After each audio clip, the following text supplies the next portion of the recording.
नमस्कार साथियों, आप सभी का स्कीम हरियाणा यूट्यूब चैनल पर स्वागत है। इस चैनल पर हम सरकार द्वारा संचालित सभी योजनाओं के बारे में आपको जानकारी देते हैं। आज हम आपको सरकार द्वारा संचालित ईपीएफ यानी एम्प्लॉय प्रोविडेंट फंड आपका जो कटता है उसके बारे में जानकारी देंगे विस्तृत रूप से। इस आपके एम्प्लॉयमेंट फंड में जैसे आपका यूएन नंबर अगर आपको पता नहीं है तो हम उसके बारे में बताएंगे कि आपको कैसे पता लगाना है। और इसमें आपका एम्प्लॉयमेंट फंड का अगर आपको पासवर्ड भी नहीं पता आपकी आईडी का तो वो पासवर्ड भी बताएंगे कि आपको कैसे पता चलेगा। और इस वीडियो में हम आपको ई-केवाईसी आपके जो यूएन नंबर की है ई-केवाईसी कैसे करेंगे और आप अपनी प्रोफाइल में एडिट कैसे करेंगे। जैसे आपको अगर कोई आपका मैरिटल स्टेटस डालना है या कुछ और भी एड्रेस वगैरह एडिट करना है तो कैसे एडिट करेंगे ये हम आपको बताएंगे।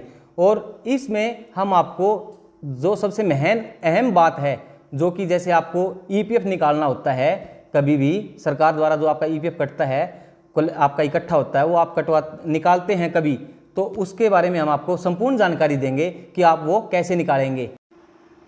सबसे पहले हम गूगल पे ईपीएफओ सर्च करेंगे, ये लॉगिन हो जाएगा। यहाँ पर आपको इंटरफेस दिख रहा होगा स्क्रीन पर, जैसे ईपीएफओ यानी एम्प्लॉय प्रोविडेंट फंड ऑर्गेनाइजेशन, इस पर क्लिक करेंगे। इस पर क्लिक करने के बाद आप अपना यूएन नंबर कैसे जानेंगे, सबसे पहले ये बताएंगे आज आपको।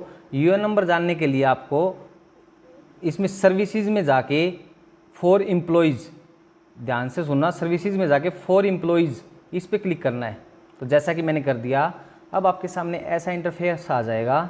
उसके बाद आपको यहाँ पर ये दिखाई दे रहा होगा सर्विसेज में मेंबर यूएएन ऑनलाइन सर्विसेज, इस पर क्लिक करोगे। ठीक है, इस पर क्लिक करने के बाद आपके सामने ऐसा इंटरफेस आ जाएगा।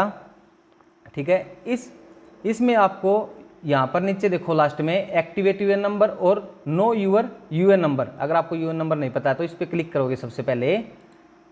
ठीक है, इस पर क्लिक करने के बाद मैं यहाँ पर मेरा रजिस्टर मोबाइल नंबर डाल दूँगा।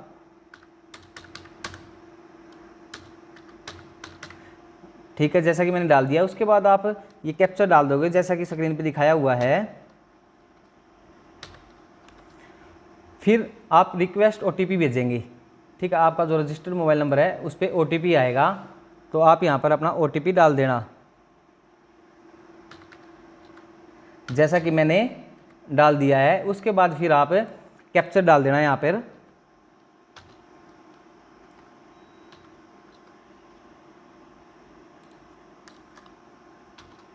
ठीक है, फिर आप इसमें वैलिडेट ओटीपी इस पे सिलेक्ट करके टिक कर देंगे। जैसे आपका ओटीपी वैलिडेशन सक्सेसफुली हो चुका है, स्क्रीन पर दिखा रहा है। उसके बाद आप अपना नाम डाल देना यहाँ पर, जैसा कि मैंने डाल दिया है। ठीक है, उसके बाद आप यहाँ पर अपनी डेट ऑफ बर्थ डाल लेंगे, जैसे कि मैंने मेरी डेट ऑफ बर्थ यहाँ पर डाल दी है। उसके बाद आप यहाँ पर आपका कोई भी एक ऑप्शन सेलेक्ट कर सकते हैं। आपके पास आधार कार्ड, पैन कार्ड है तो पैन कार्ड, और मेंबर आईडी है तो मेंबर आईडी। तो जैसा कि मैं यहाँ पर मेरा आधार कार्ड नंबर डाल देता हूँ।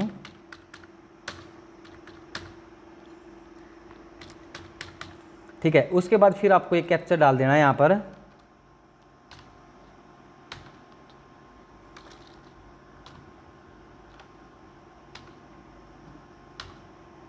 ठीक है, उसके बाद फिर आप शो माई यूएन नंबर पर क्लिक करेंगे कैप्चर डालने के बाद।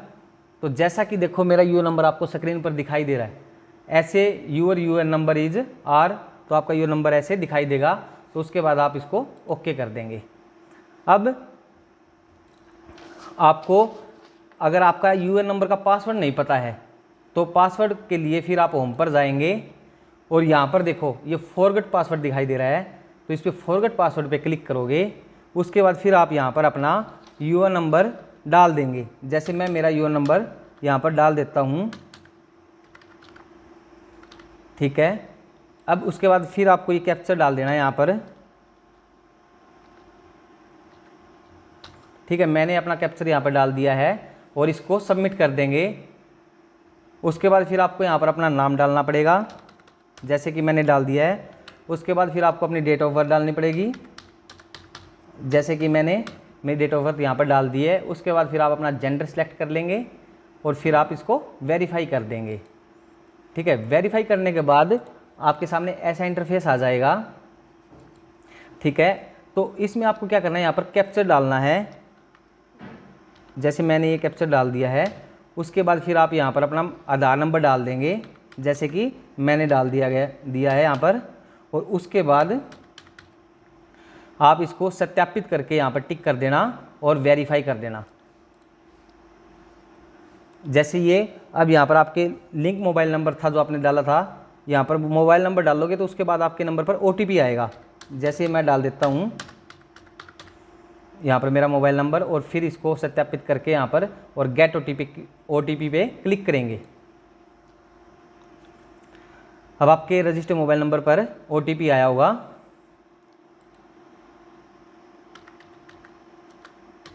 जैसे मैंने डाल दिया है, और यहाँ पर एंटर कैप्चर पर क्लिक करके यहाँ पर ये जो आपको कैप्चर दिखाई दे रहा है इसको डाल देना है। ठीक है, और इसको वेरीफाई कर देना है। तो वेरीफाई करने के बाद आपको 1 सेकंड रुकना पड़ेगा। तो जैसा ये इंटरफेस आ गया, यहाँ पर न्यू पासवर्ड और कन्फर्म पासवर्ड ये दोनों आए हुए हैं। तो यहाँ पर आप अपना जो भी न्यू पासवर्ड डालना चाहिए वो डाल सकते हैं।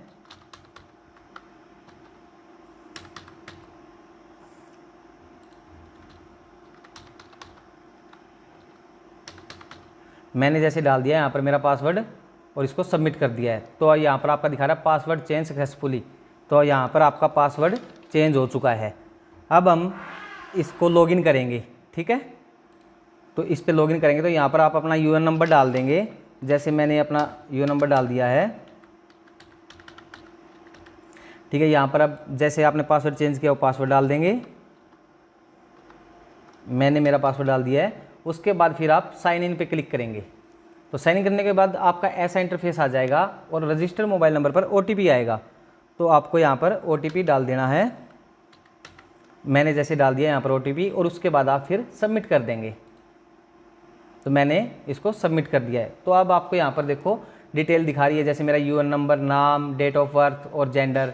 ठीक है, और ज़्यादा जानकारी के लिए आप इस पे जाओगे, जैसे व्यू पे क्या है, जैसे प्रोफाइल को कैसे अपडेट करना है। तो इस पर आप प्रोफाइल पे क्लिक करेंगे। ठीक है, प्रोफाइल पर क्लिक करेंगे तो आपके सामने ऐसा इंटरफेस आ जाएगा। ठीक है, इसमें आप कुछ भी एडिट कर सकते हैं। यहाँ पर जाकर ये एडिट के ऑप्शन है। ठीक है, यहाँ पर आप जाकर एडिट कर सकते हैं। इसी कैसे अपडेट करें तो उसके बारे में बताऊँगा कि भाई KYC आपकी कैसे की जाती है। तो आप सबसे पहले मैनेज में जाओगे। मैनेज में जाके KYC यहाँ पर आपको नज़र आ रहा है स्क्रीन पर, इस पर क्लिक करोगे। तो क्लिक करने के बाद आपके सामने ऐसा इंटरफेस आ जाएगा। थोड़ा सा टाइम लग रहा है, साइट बिजी है। अब देखो जैसे आपके सामने ऐसा इंटरफेस आएगा, इसमें आपके सामने 3 ऑप्शन है, बैंक, पैन और पासपोर्ट।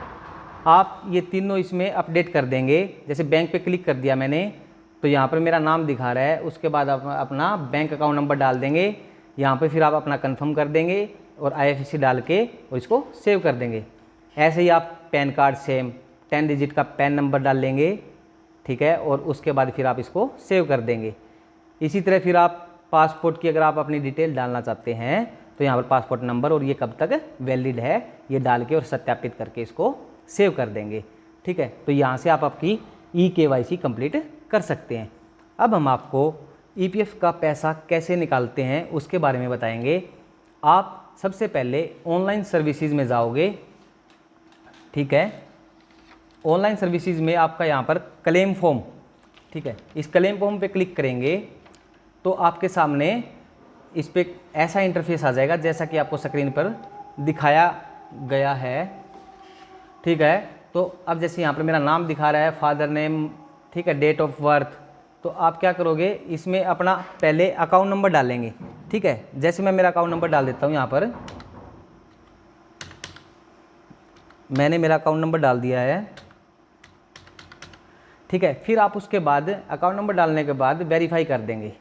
वेरीफाई करने के बाद आपके सामने ऐसा इंटरफेस आ जाएगा अंडरटेकन, इसको आप यस कर देंगे। यस कर देने के बाद ये आपका यहाँ से देखो ये ग्रीन टिक हो गया है। ये ग्रीन टिक जहाँ पर मेरा कर्सर है ये यहाँ से ग्रीन टिक होकर आपका वेरीफाई हो चुका है। उसके बाद आप प्रोसीड फॉर ऑनलाइन क्लेम पर क्लिक कर सकते हैं और इस पर क्लिक करने के बाद आपका यहाँ पर मोबाइल नंबर दिखा देगा, ठीक है, यूएन नंबर, ठीक है, नाम, ठीक है, अकाउंट, और ये जो भी डेट ऑफ ज्वाइनिंग आपकी, और आप जिस भी कंपनी में काम कर रहे हैं तो आपका यहाँ पर पीएफ एडवांस फॉर्म 31, ठीक है, ये भर देंगे, ठीक है। उसके बाद आप यहाँ पर सिलेक्ट सर्विसेज करेंगे। अब आपका ये जो सर्विसेज है, ये पहले जैसे आप किसी भी कंपनी में काम करते हैं या फिर आप HKN एम्प्लॉई है तो वो सिलेक्ट कर लेंगे। जैसे मैंने यहाँ पर HKN सिलेक्ट कर लिया है, ठीक है। उसके बाद आप आएंगे पर्पज़, भाई आपको किस पर्पज़ के लिए इसकी रिक्वायर्ड है, ठीक है, रिक्वायरमेंट है, तो आप इस पर क्लिक करेंगे तो आपके सामने ऐसा इंटरफेस आ जाएगा। अब जैसे non receipt of wages 2 month, ठीक है, या फिर नेचुरल क्लैमिटीज़, या इनलेस, power cut, purchase of handicapped equipment, तो इनमें से आप कोई भी एक चूज़ कर सकते हैं। तो जैसे मैंने इलनेस का चूज़ कर लिया, ठीक है। इलनेस सेलेक्ट करने के बाद अब यहाँ पर आप अपनी राशि डाल सकते हैं। जैसे मैंने राशि डाल दी यहाँ पर, ठीक है। ये राशि डालने के बाद फिर आप यहाँ पर अपना एड्रेस डालेंगे। जैसे मैं यहाँ पर मेरा एड्रेस डाल देता हूँ, ठीक है। उसके बाद यहाँ पर आप अपना स्टेट डाल देना,